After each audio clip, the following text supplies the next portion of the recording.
قل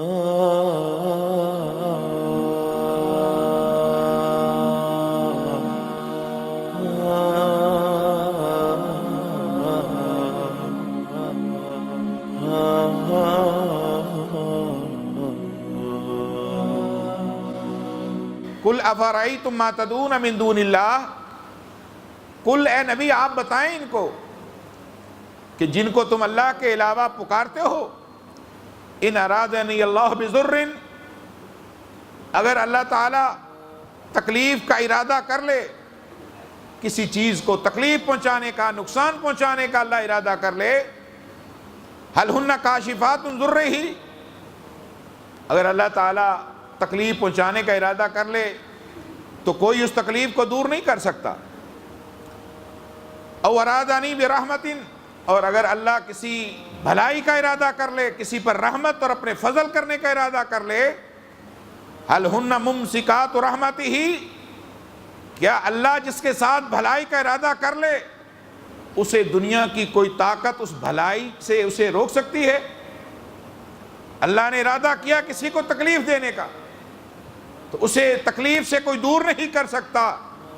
اور اگر اللہ نے کسی کے ساتھ بھلائی کا ارادہ کر لیا ہے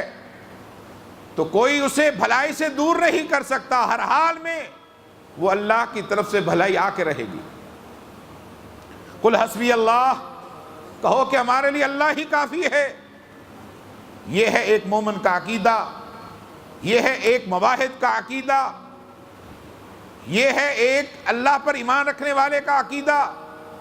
کوئی ذات ایسی نہیں اللہ کے علاوہ جو نفع اور نقصان کی مالک ہو۔ اور آپ دیکھتے نہیں کہ ابراہیم علیہ السلام جب اپنے باپ کو دعوت دیتے ہیں، جب آپ اپنے معاشرے کے لوگوں کو دعوت دیتے ہیں،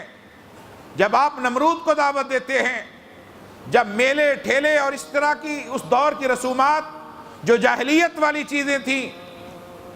کرنے والوں کو دعوت دیتے ہیں تو یہی کہتے ہیں یا ابت لم تعبد ما لا یسمع ولا یبصر ولا یغنی عنک شیئا، اے بابا آپ ان کی کیوں عبادت پر لگے ہوئے ہیں جو سننے کی طاقت نہیں رکھتے، جو نقصان کی طاقت نہیں رکھتے، جو دیکھنے کی طاقت نہیں رکھتے، جو کسی چیز کی طاقت ہی نہیں رکھتے، جو چیز نفع نقصان نہیں دے سکتی، جو چیز سن اور دیکھ نہیں سکتی، آپ وہ عبادت کے لائق کیسے ہو سکتی ہے؟ اللہ اکبر۔ تو اللہ تعالیٰ فرماتے ہیں قل حسبی اللہ علیہ یتوکل المتوکلون، اصل میں یہ چاہیے کہ توکل کرنے والوں کو صرف اللہ پر توکل کرنا چاہیے۔ نفع نقصان کے مالک صرف اللہ کی ذات ہے، کوئی مہینہ منحوس نہیں ہوتا، کوئی دن منحوس نہیں ہوتا، کوئی سال منحوس نہیں ہوتا، سب کے سب اللہ پر توکل کرنا چاہیے۔ یہ سب اللہ کے اختیار میں ہے، سب اللہ ہی کرتا ہے۔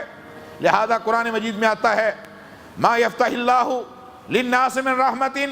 اگر اللہ رحمت کے دروازے کھول دے، اگر کسی قوم پر اللہ رحمت کے دروازے کھول دے فلا ممسک لہا، تو ان دروازوں کو کوئی بند نہیں کر سکتا، رحمت کے ان دروازوں کو، اللہ کے فضل کو کوئی روک نہیں سکتا۔ وما یمسک، اور اگر اللہ روک دے، رحمت کے دروازے بند کر دے،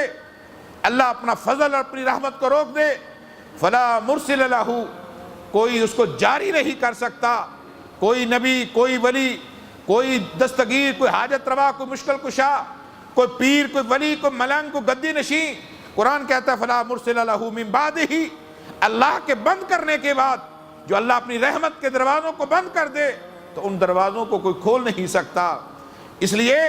وَهُوَ الْعَزِيزُ الْحَكِيمُ، وہ عزیز ہے، غالب ہے، حکمت والا ہے، وہ ہر چیز کے اوپر غالب ہے،